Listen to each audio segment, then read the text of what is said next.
Our speaker, the final speaker on the stage today, will be Ádám Pelle. Ádám is a tech lead at Marshmallow, and the second engineer joined in the Budapest office around 1.5 years ago.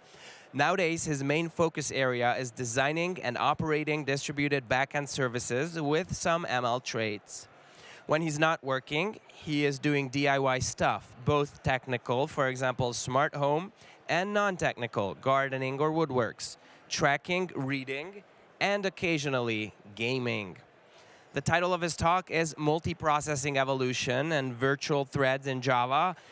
Please welcome on the stage with a huge round of applause, Ádám Pelle.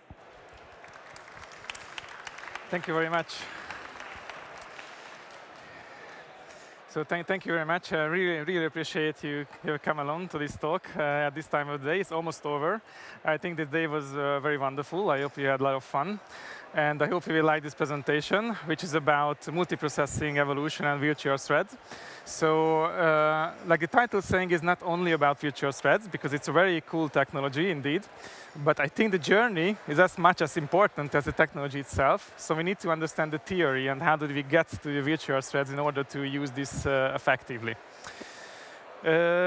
Yeah, but before I start the presentation, let me tell a couple of words about Marshmallow itself. So I'm working at Marshmallow as a technical lead in the Budapest office. So Marshmallow is basically an insurance company operating in the UK. We have a technical department both in London and in Budapest, which are ever growing. We have open positions. So if you are considering working at a very great fintech company with an awesome culture, then please give us a visit. We are here. The booth at front of the main entrance. You can talk with us. We're very friendly. We can tell you everything about the company and how we work, what we are doing, and yeah, please give us a visit. Now, back to the talk. Okay, so yeah, let me start from the beginning. So basically, we need to understand the difference between concurrency and parallelism, because they are different things. So let me start with concurrency. So I'm going to start with an example. So let's say I have a second talk in this conference. I'm giving 2 talks because why not? But for some reason, I couldn't get another time slot here, so I need to do two talks at the same time slot. Now, it's kind of tricky. How can I do that? So one approach is basically spending 5 minutes here, talking about multiprocessing, spending 5 minutes there, talking about something else. Then I'm basically giving concurrent talks, because it's quasi happening at the same time, but not exactly at the same time. So it's seemingly same time, but not at the same time. I'm not going to demonstrate this for now, if you don't mind, but you can imagine this. Okay, parallelism. So parallelism, so this conference itself is a great example of parallelism, because it's a multi-track conference, speeches happening at the same time with multiple stages, and it's really about that. So basically executing things exactly at the same time, multiple threads. And if you're talking about the hardware level from the CPU perspective, concurrency can be achieved on a single CPU core, so you don't need multiple cores. You can, like I said, you can do this time splitting thing. And when you do parallelism, which is through multiprocessing, then you really need multiple cores to execute multiple tasks exactly at the same time. All right, so let's move on to the basic unit. I think we all know threads. Basically, I think everyone met with threads. But let me start with threads a little bit more deep. So what is thread really? So thread is like a unit of concurrency. If you want to talk about depths of this, then essentially it's just an execution context. Now, what it means? So when we talk about, when we think about how CPU executes task, then we're talking about really like registers, like instruction pointer and stack pointer. So the thread is basically a group of this, and the threads can be suspended and resumed. And when that happens, then basically the CPU needs to save these instruction pointer and stack pointer. And then when the thread continues, resumes, then we need to load these things back to the memory. But we don't need to worry about that too much unless we really want to develop a very, very low-level application, because these are usually managed by the operating system, so we basically don't need to worry about this too much. And thread can run concurrently on parallel as well, depending on the CPU core configuration and a lot of other details. And they are usually working on a shared memory, which is quite problematic. You will see why. So first, it seemed like a good solution, because if we want to fasten some execution or fasten tasks, then yeah, it's really a good thing to work on a single kind of data. But the shared memory is not really a great way of doing this. We'll see in a moment why. But before that, some couple of words about how actually operating system distinguish threads. So in Windows, we really have separate processes and threads. They were part of the Win32 API from the beginning, basically. So they are two different type of things. But in Linux, it's quite different, and it's very interesting, because before 2003, they were exactly the same. So there were no processes and threads differently, and only the context of the execution was different. So when we actually use, for example, a fork system call or a clone, then we had to pass the context of execution, whether it should access a shared memory or not. That was the only difference between threads. But with the introduction of MPTL, let me see if I can do it. So it's a native POSIX threading library. So with that introduction, then they actually distinguish threads and processes as well. And then they have now a same PID, which is a process ID on Linux. OK, this was a very, very short introduction of threads. But let's see what are the problems with this. Scheduling overhead. So first of all, if we really want to schedule threads, like create threads, load threads, etc., it has an overhead. It has a cost. So it's not free. We need to load those registers, create context, etc. So they are quite slow calls. Sharing memory. Yeah, like I said, it's quite problematic because it can lead to deadlocks. So we all know a situation when threads are actually waiting for each other. Like some thread, for example, needs to read the data from a database, but before that, another thread needs to write that data, and then basically they all lock the database, and now we have deadlock. So it's quite complex, and it's very, very nasty bugs. OK, so scalability, yeah, it's like I said, it's not really scalable because of the scheduling overhead. So if you want to create multiple threads per task, then it really takes time. So it's not the best approach.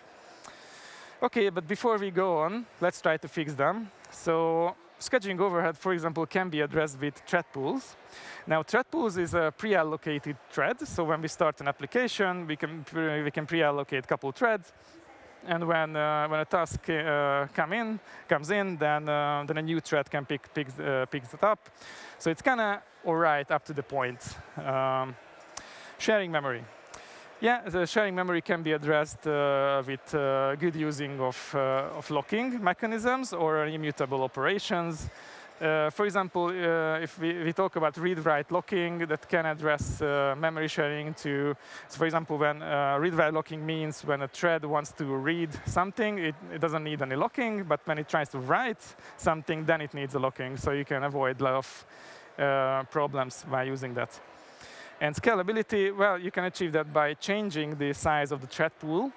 But again, then we need to introduce new threads, etc. It still takes time, so it's not the best solution to these problems. OK, let's move on. OK, so now we know that threads are not the best solution to every problem. What can we do? So there's a thing called async I/O, and this whole concept is around the recognition of the usual, for example, microservices, which are usually waiting for I/O operations. Because I/O operations is very slow compared to the CPU. For example, I/O operation is like when we are waiting for a network or trying to read a file or database-related stuff. These are very slow compared to the CPU operations, and they are usually blocking. So once we do these operations, then we need to wait until it's complete. So we can do something there. So that's the idea of async I/O. So basically, we can write concurrent code by introducing a non-blocking operations on an I/O operations. So let's say I'm reading something from a database, and then immediately I don't need to wait for the result. We can do something else in the meantime. And then once the result is ready, then we can act on the result. So that's the idea of async I/O. It's basically not blocking on these operations. The question comes in, OK, now is it always better? And the answer is no. It is better if we have like an I/O-intensive services, for example, service getting the data from somewhere, doing transformations with the data and returns it, then yeah, it's better. But for CPU kind of things, it's not really better, it's not really a solution because we really need CPU power in order to scale those tasks. But it has a very good practical usage. For example, a web service or a microservice or a function as a service. These are all very great examples which can benefit from async I/O since they are usually I/O-heavy services. And if you talk about the concrete technologies, like Node.js, Python, or Rx, Java, great examples. Well, Rx is not really an async I/O, you will see later on, but it sort of has the same non-blocking nature. And these operations can, so these things can run on a single CPU thread, so we don't need multiple threads because these are non-blocking, so we can just continue without having another thread. Now, good realization of this async I/O is basically an event loop. So that's the heart of, for example, Node.js application. Just a very high level of event loop. So basically, when we do an event loop, then a program is broken down into pieces of events. So everything is basically an event. And we collect these events in a FIFO, first in, first out queue. So when we need to wait on these operations, then we take it to the queue. And once it's ready, then the queue, then we can get it from the queue and then work on that result. The important thing is every piece runs to completion. So basically, when we want to do something with the result, then it's all. Then if it doesn't contain any non-blocking code again, then it runs to completion. So if that's a CPU-heavy thing, then we need to wait for that. One curiosity here, for example, if you're familiar with the set timeout JavaScript method, which is basically can schedule some operations later on. It's very interesting because it's not an exact date. Because how it works is basically puts the event to the event queue, waits until we want to schedule that, and after that, in the next iteration, it executes the code. So it guarantees the minimum waiting time, but it doesn't guarantee the maximum waiting time for that operation. So just something that you need to keep in mind if you're using this. And the most popular implementation of event looping is basically the libuv. So that's a C library written in C. They're actually using asynchronous patterns, and that's what Node.js is using under the hood.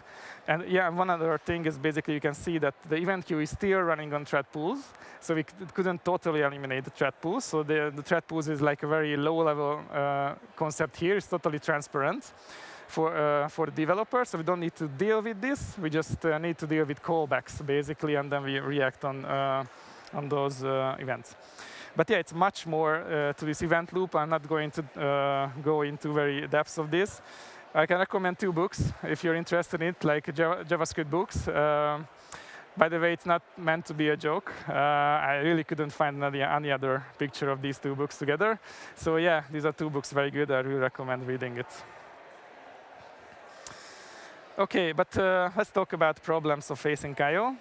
Error handling. Yeah, like I said, we are operating with callbacks and reaction to these events. So if you want to handle error, then you can't really use the usual control flow like try-catch. Callback hell. So because this whole program is composed of callbacks. So that's the control flow. It's a bit different than we used to write. So that's again a different mindset. And yeah, for CPU-intensive applications, it's not really a good solution. And that's a good example of callback hell. Now, I think it's also called the Christmas tree. So if you rotate it by 90 degrees, then it's almost like a Christmas tree or a Christmas candle. So you see that we define callbacks functions. We receive the error. We check on error every time. So it's not the best.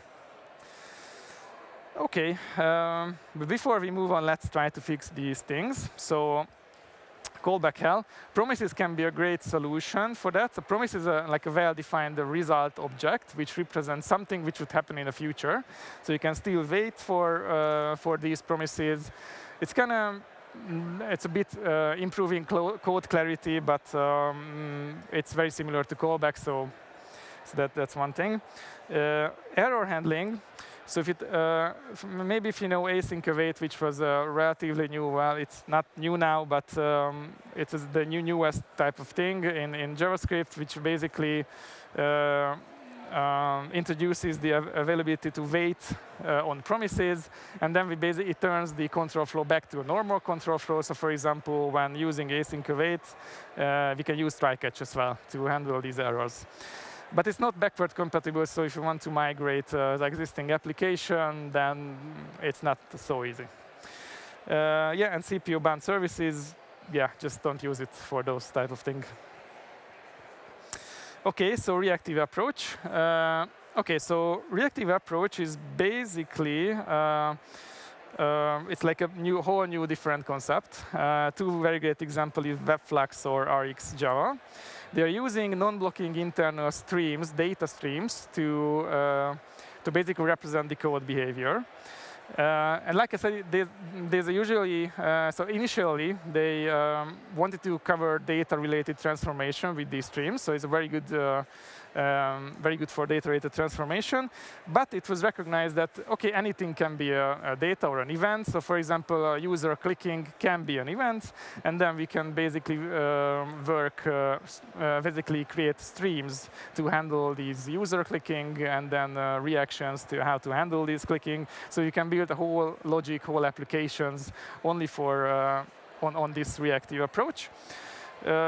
Which is very nice, but you really need to deeply understand the concept of this, because otherwise it's very easy to introduce bugs or something which wasn't intended to do. And it requires, for example, in Java, it requires dedicated support. For example, Undertow is a good example for that. It's like a servlet. So if you want to use RX-related things, then Undertow is you need to use Undertow as well, or some other servlet which supports this. OK, but what are the problems with this? So like I said, different control flow. It's a whole new mindset. So you need to rethink your applications. So migrating an existing application to this purely for performance reasons is very painful. So definitely don't recommend this.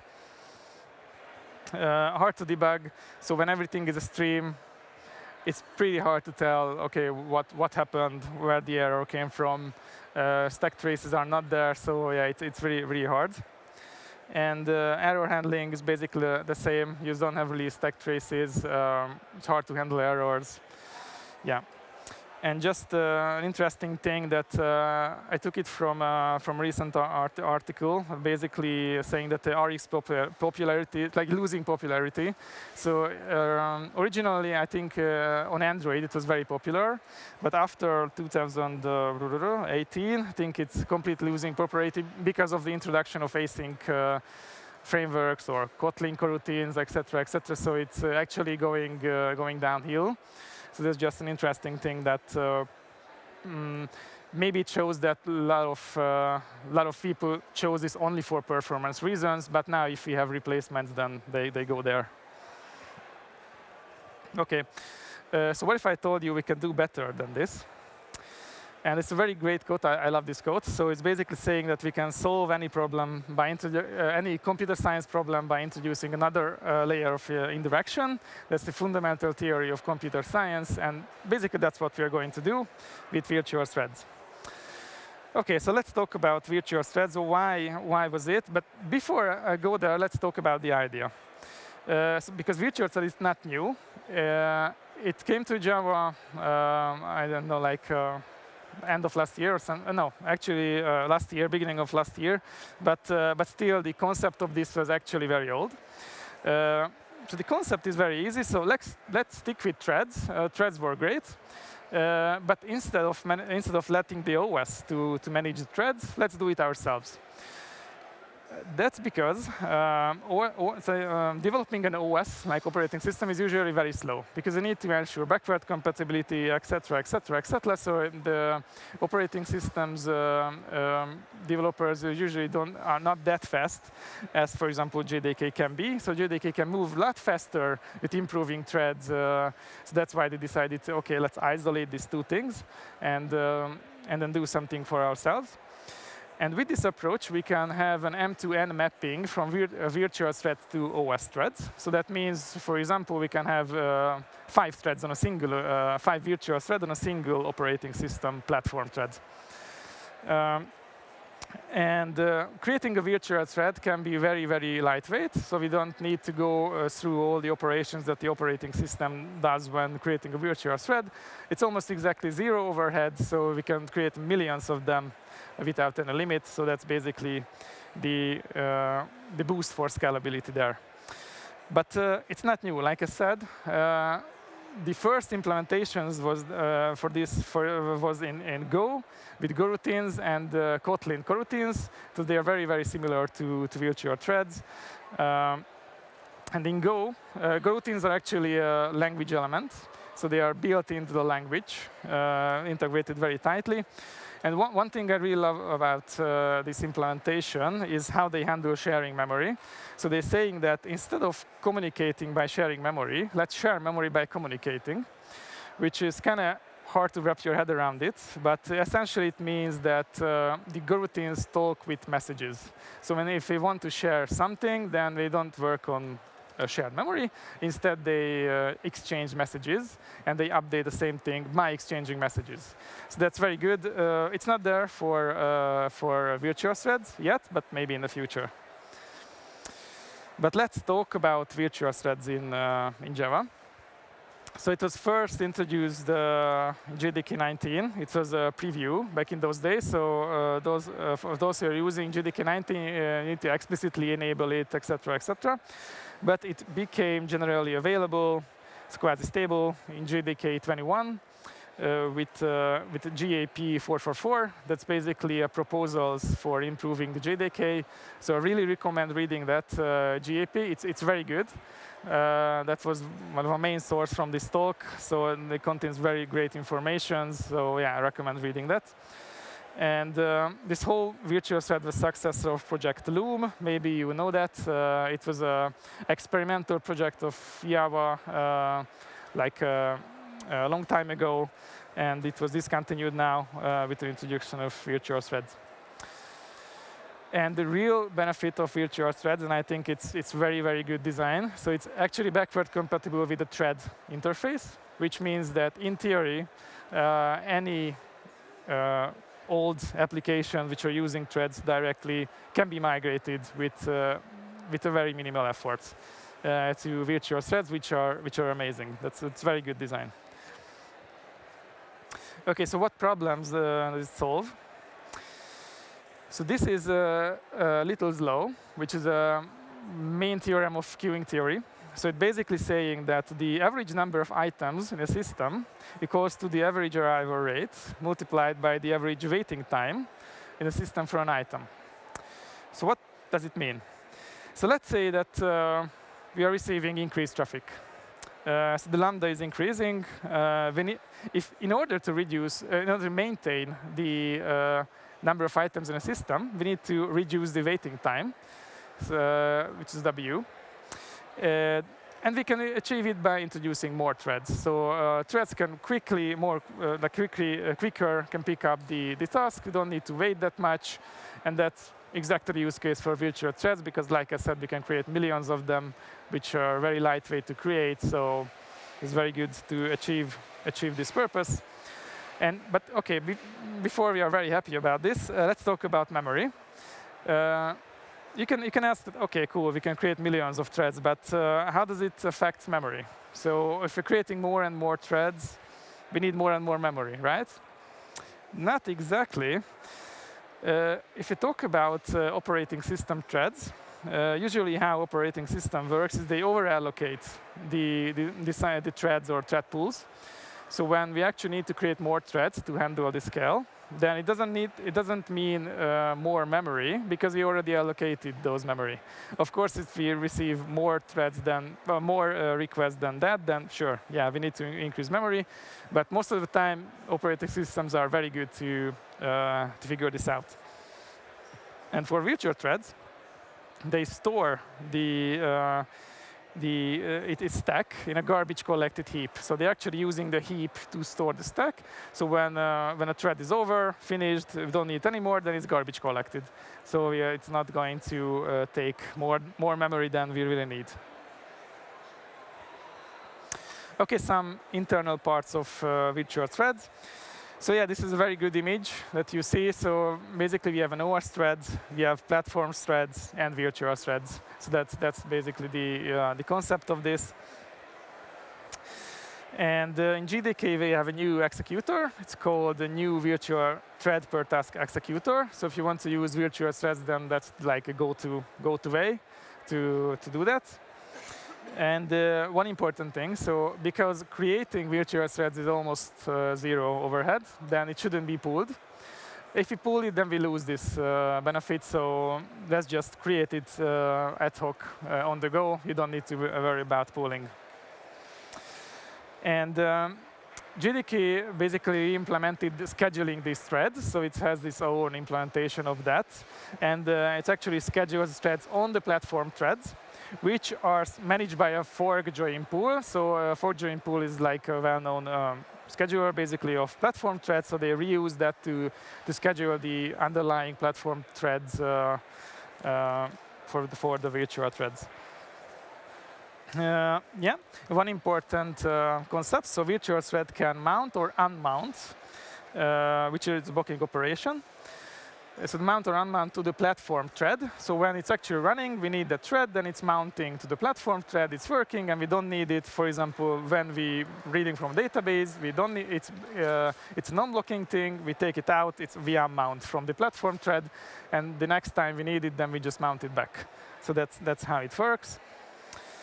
And yeah, and in order for this to work, if you really think about this, JDK had to re-implement a lot of stuff, because let's say I want to read from a network socket, then JDK needs to know that reading from a network socket now should unmount the virtual thread. So it had to implement this behavior to signal the scheduler to unmount the virtual thread. So they changed a lot of underlying low-level implementations of these I/O operations.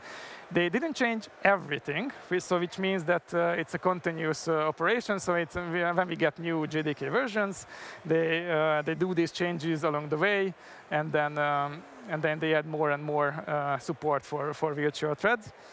Yeah, so yeah, not everything was changed, and for those things which are not changed, they introduced this compensation logic to increase the parallelism for platform threads, which means that they create more platform threads to handle the virtual threads there. But like I said, they will continuously add more and more support to this. And sometimes unmounting is not possible, which are very bad situations, so we need to avoid this at all costs, and that causes pinning. So why we need to avoid it? Because if it's not possible, then we're basically using platform threads, so there's not really any improvements there. And synchronized block is a good example. So when we're using synchronized blocks, then the virtual thread is pinned to a platform thread, so basically we're using that platform thread. And that's very bad. And in these situations, no compensation was done from the JDK. So we need to avoid this. Like I said, it's a continuous effort, so they will improve this situation, but at the moment, that's the case. And the recommendation there is basically don't use synchronized. Instead, you have good primitives in a Java util concurrent package, for example, re-entrant lock. That's a good way to avoid this situation. Yeah, so actually we need to check the documentation for operations like this to really know what's going on there. Another good thing, we have full flight recorder support. So when we are doing virtual threads, then we can and then we can trace them, profile them without any issues. And it can be used to identify pinning as well. So when the virtual thread was pinned to the platform threads, it's visible from the profiling data. OK, bit of a coding time. It will be a very dummy example. So it's purely just visualizing what can it do. It's not really a practical thing at all, but I think it speaks. So let's say we want to execute 1,000 network requests in parallel. We are going to emulate this with the thread.sleep, sleeping 1 second. And then we're going to execute these network requests, and then finally calculate the durations. OK, so we have 2 ways of executing these. We have a fixed thread pool with 100 threads. I would say it's a very usual setup. For example, I think Spring Boot is using something like that. And we have a virtual thread per task executor when we use virtual threads.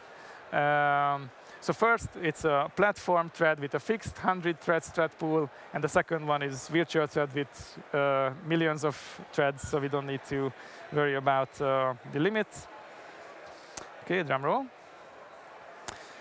And yeah, so in the first case, it took 10 seconds.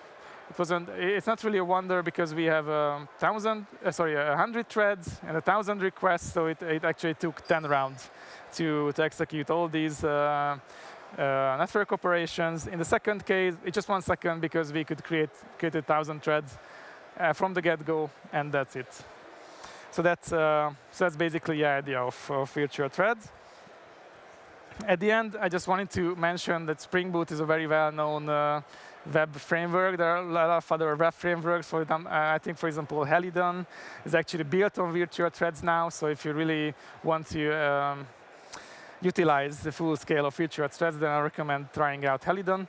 But if you're using Spring and Spring Boot, then it's super easy to enable this. So since Spring Boot 3.2 is just a config flag, you set it to true, and then Tomcat or whatever underlying servlet you're using is basically using then virtual threads. You can inspect this by checking the thread.current thread to toString. You should see something like virtual thread Tomcat handler, if you're using Tomcat, of course, and that's it. OK, so basically, that was my short presentation. Thanks for your attention. And if you have any questions, now you can ask. And thank you very much.